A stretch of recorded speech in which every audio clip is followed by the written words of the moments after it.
Congressman Santos, do you plan to resign? Congressman, are you going to run for re-election? It's just the name of the game that is politics. Can we talk about that? Make some space, and then we'll address. If I had to describe George Santos, would be a charismatic liar. Do you solemnly swear or affirm? Do you have any statements here? Do you have anything to say? Explain what happened here. I'm not going to discuss an ongoing investigation. Support and defend the Constitution Anything about the money, the investigation? I have no comments for you at the of the moment. United States against all enemies. George Santos is a con artist. He's been lying about pretty much everything. I had no idea that he was a total fraud. So help you God.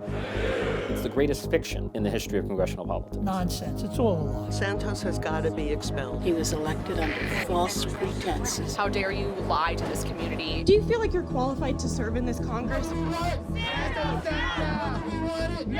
There should be a law against a criminal serving in an elected office. It's really quite disgraceful. He should step down. How can he be trusted to be a lawmaker when he breaks the law? Did you raise money for a puppy? He allowed my dog to die. He's a horrible, evil person. Where does this end? How much is actually tied up with this? That is sort of what it's been like reporting on George Santos. I've been in politics over 50 years. I've never seen a story ending like Santos. There's nobody who is this off. We have an indictment. It's a witch hunt.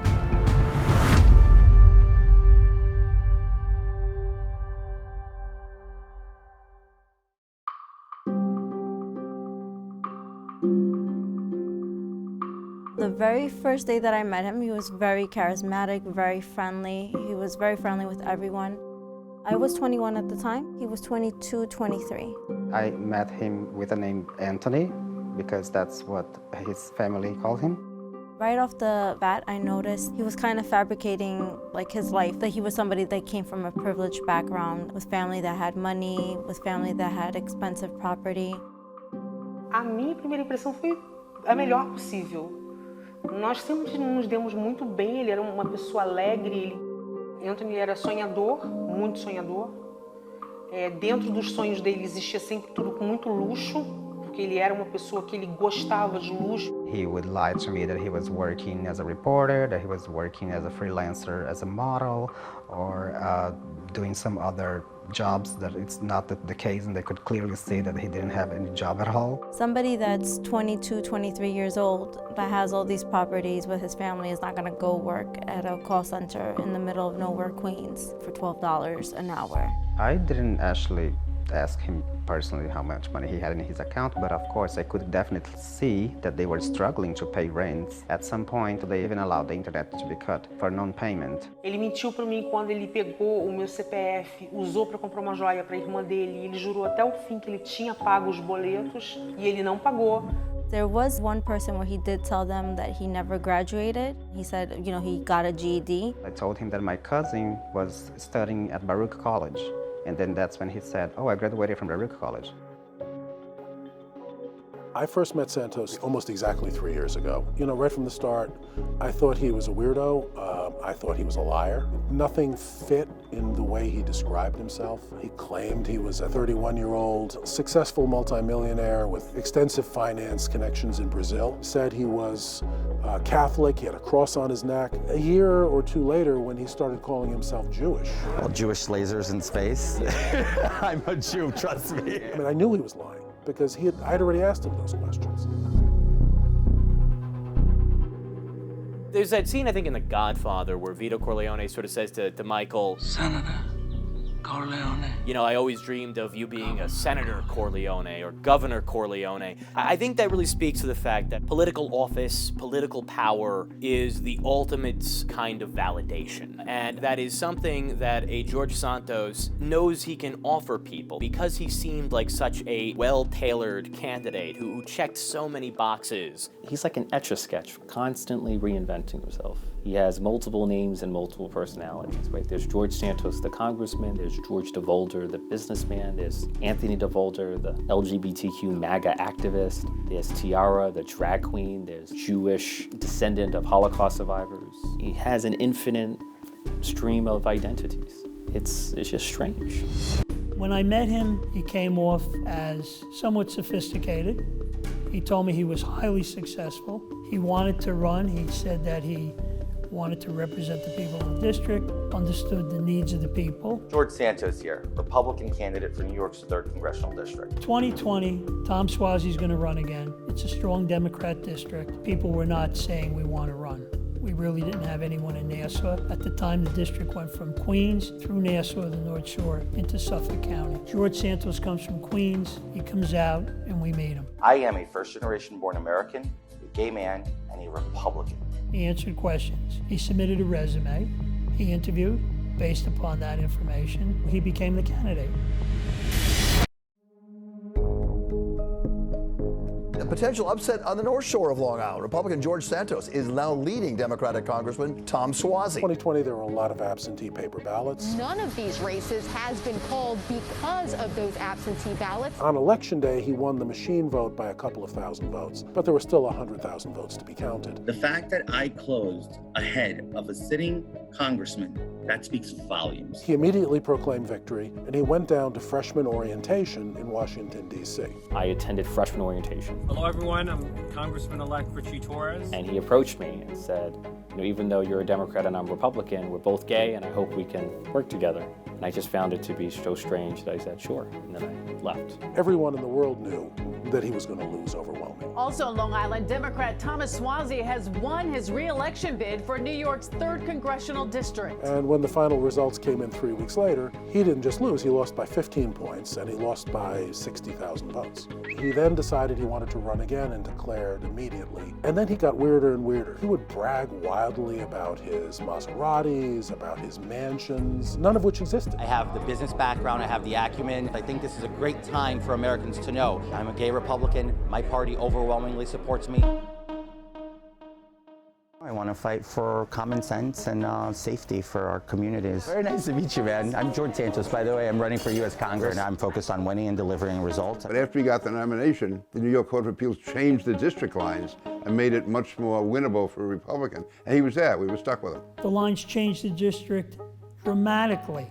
Still has Nassau and Queens, but instead of going over the water through the Bronx, which is heavily, heavily Democrat, it now comes down from the North Shore through Levittown and Massapequa, both Republican communities. So now the district becomes winnable. There were so many races going on in Nassau County. So George Santos was the least of our concerns. I will think about that every day of my life. Our election, like all the elections in New York, were drowned out by the governor's race. When you're looking at the total picture of the last election in New York, it's very hard to see George Santos being in Congress right now if Lee Zeldin were not at the top of the ticket and performing so well on Long Island, and Kathy Hochul doing pretty poorly. That was, I think, the determining factor more than anything else. We hit him very hard on the opposition research we could prove. He can say and mislead the audience and everybody watching at home to whatever he wants. At the end of the day, I stand proud in my record. Despite the fact George Santos lied about it, he was at the insurrection January 6th. I was at the Ellipse on January 6th. We're going to walk down to the Capitol. And the president was at his full awesomeness that day. Even though he tried to lie about it in the campaign, insurrectionists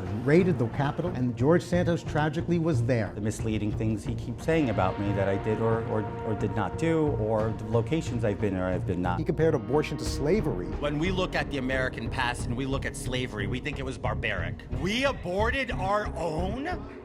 That is barbaric. We raised the alarm as loud as we could.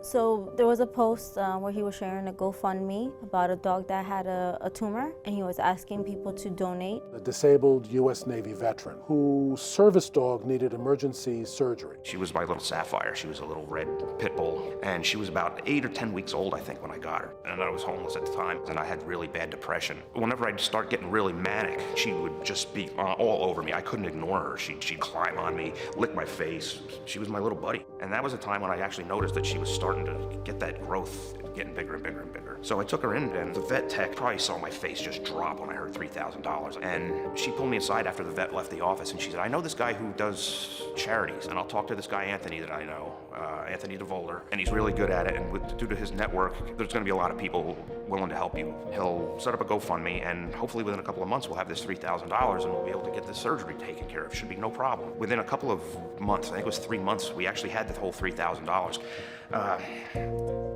The money never came through. I should have known at the time, but I was desperate. It was horrible. I couldn't do anything for her. And the one day that she just refused to get up and move anymore, to go outside, and I knew I had to take her in to have her put down, I was screaming at the top of my lungs like a banshee, just wailing with the pain. It breaks my heart because this is somebody that fought for our country, and he already was suffering from PTSD, and then to lose his dog was just too much. He helped with the fundraising. He used Ostaf and his service dog as a vehicle to attract charitable contributions. And then Santos stole all the money, cut off all communications, and disappeared. In a tweet today, Santos denied stealing the cash, but Ostaf says he never got that money.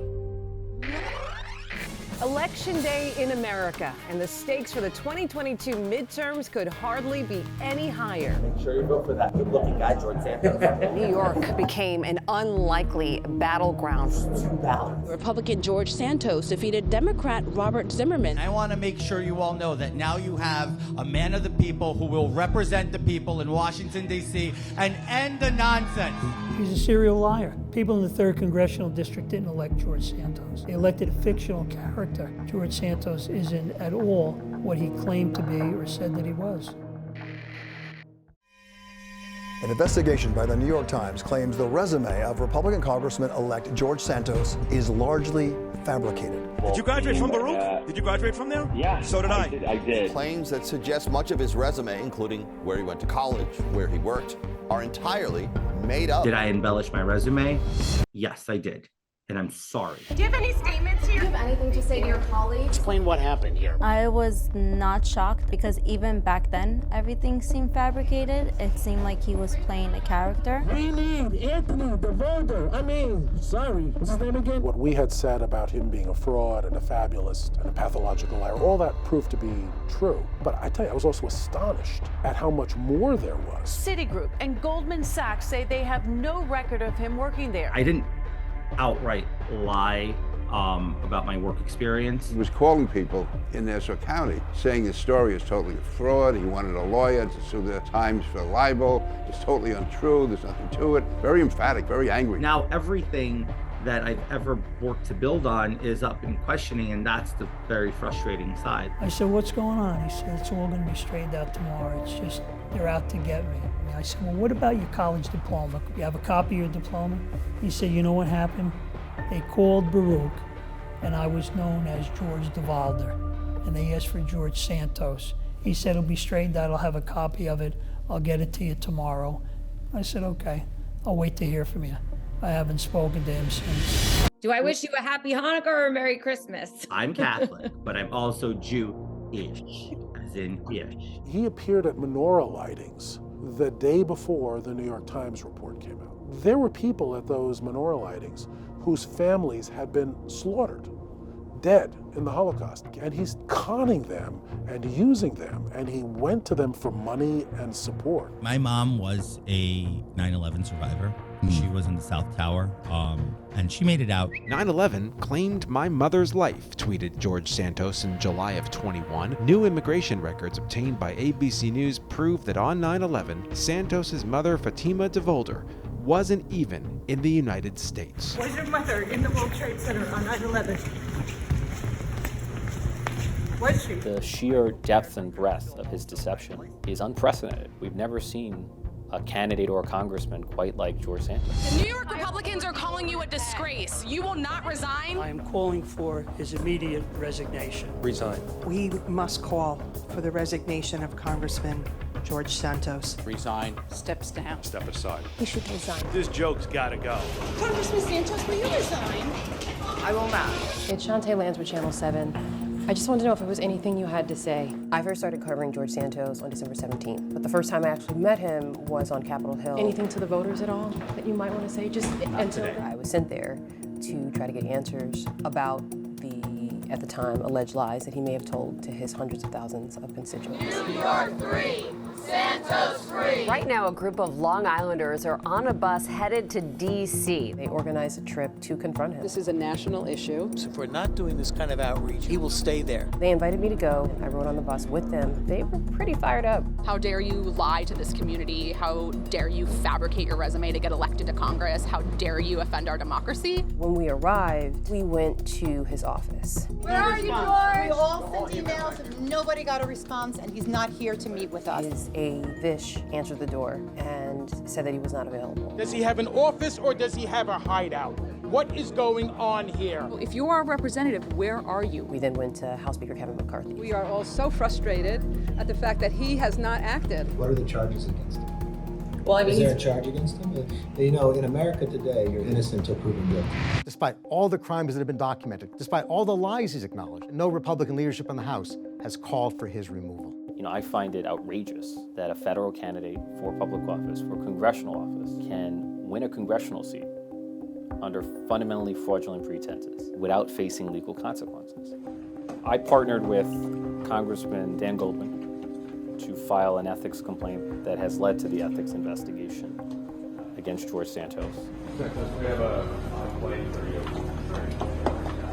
And we hand-delivered the complaint, and we saw him briefly, and he just directed us to leave the complaint at the front desk. The embattled congressman from Long Island is tonight stepping down from his committee assignments. Nobody pressured me to do absolutely anything. I think it was an appropriate decision that until he can clear everything up, he's off committees right now. We just got out of conference, and George has voluntarily removed himself from committees as he goes through this process. The fact that George Santos stepped down from his committees after meeting with Kevin McCarthy is an admission of guilt. And so I have a simple question for House Republicans. If he's too compromised and corrupt to be a member of a congressional committee, then it logically follows that he's too corrupt to be a member of Congress. Try to stick by the Constitution. The voters elected him to serve. If there is a concern and he has to go through the ethics, we'll let him move through that. That motivated me to introduce the Santos Act, the Stop Another Non-Truthful Office Seeker Act, which would require federal candidates to certify under oath, under the penalty of perjury, in writing, their employment, military, and educational backgrounds, so that candidates who do lie can finally be held accountable. Have you supplied any information, sir? And right now we've got breaking news surrounding embattled Congressman George Santos from New York. He is now facing federal charges. He has been facing a slew of investigations ranging from campaign finance violations to lying. Prosecutors have unearthed evidence of potential federal crimes, and the congressman has a date in court as early as tomorrow. It was packed, mostly journalists. We waited for him to come in. This is the first time I've seen him look concerned, nervous, and overwhelmed. And then he sat down, he said a lot of yes ma'ams to the judge, who just asked him, if he understood his rights. He ultimately pleaded not guilty to the 13 charges. Santos was released on $500,000 bond. Santos is facing a total of 13 federal charges, including donor fraud, unemployment fraud, and misleading the House of Representatives. When Congressman Santos came out of court, that's when the chaos really started. Are you going to run for re-election? Are you considering resigning now? I remember at one point saying, if you don't give me space, I'm not going to do this. Everyone, look, if you guys don't behave, there's no way you're going to get information back to the people. So make some space, and then we'll address. We make our way to the podium. This is the beginning of the ability for me to address and defend myself. We have an indictment, and I'm going to comply. I've been complying throughout this entire process. The reality is it's a witch hunt. This is a guy who had nothing, no asset over $5,000 just 18 months earlier. $750,000. They said that you reported that wrongly. Do you have any comment to that? Well, like I said, I will be giving them all, we'll be delivering all the finances of my company. I'm delivering all my finances to them to dispel their accusation against me. We called it out in the North Shore Leader newspaper and let people know this is what we've seen. Santos, like all candidates, we try to run a little bit of background on, particularly the campaign finance section. Mr. Santos either illegally coordinated with an independent expenditure or he illegally received a campaign contribution. Some of the interesting things that came out was he would spend a lot of money at one restaurant, pay himself and his sister through his PACs. The funds came legitimately to me via my company. His PAC was paying his landlord the exact amount for his rent. I did my work where I earn my living, how I pay my bills. Politicians often, you will find, have a hard time making an honest living and finding regular work. It's sort of why they're politicians. This has been blown out of proportion because of reporters from organizations like the Daily Beast who like to create this kind of rhetoric. What we can certainly say about George Santos is that he's a liar. Remember, these are allegations that the federal government's putting forward. So right now, he is still innocent until he's proven guilty. And again, you will not resign. I will not resign. He should resign. I've said that repeatedly, and obviously these charges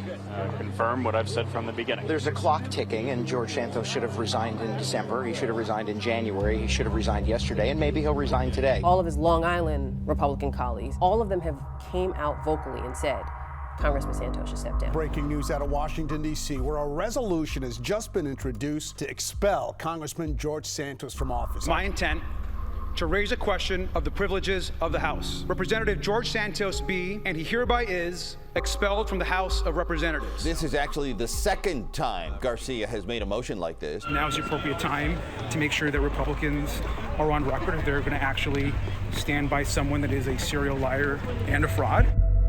It has to end bad for him. It's a question of how bad. His campaign finance reports are wrong. That is enough to make findings against him and recommend that he be removed from Congress. The sooner he goes, the better it is for everybody. By winning the seat, George Santos made it almost inevitable that this entire fabrication he created about his life was going to just completely crumble. And it's almost an act of self-destruction to run a successful congressional campaign as essentially a made-up person. He has no choice but to resign because his ability to govern has been completely crippled by a collapse of credibility.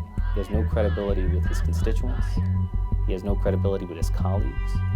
The majority of his constituents, including Republicans, want him to resign. The majority of Republicans in the New York delegation have called upon him to resign. He's utterly useless, and he should resign and create space for a more effective congressperson to take over. Did we make a mistake? Of course we made a mistake. The party made a mistake, I made a mistake. I take full responsibility.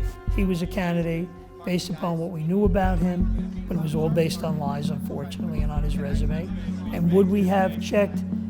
Should we and would we are two different things. In retrospect, of course, we should have looked more deeply into it. These campaign stories tell far more about the candidates than any political statements that they can make. Because at the end of the day, money talks in this country, and especially in the local sides of it, where the money can be quite low to win these races. You don't have to meet the bar of expectation that you would have someone be fully backgrounded, that you can get another George Santos in almost any district outside of a major city is possible still. We need, as a people, to be more civically engaged, to open our eyes and actually pay attention. And also when we see something like a George Santos, to call it out. George Santos, are you a part of his re-election campaign? No, I am not. Right. No, So he shouldn't run have for you done re-election. anything for that seat to try to get a Republican in? Oh, we're gonna keep that seat with another Republican. Yes, we are. Do I think Congressman George Santos will run again? You can never tell. I have no idea. I don't try to predict what that man is going to do. It's a beautiful day here in Washington, D.C. It's a great day to be an American. It's a great day to be a Republican, and it's a great day to announce re-election.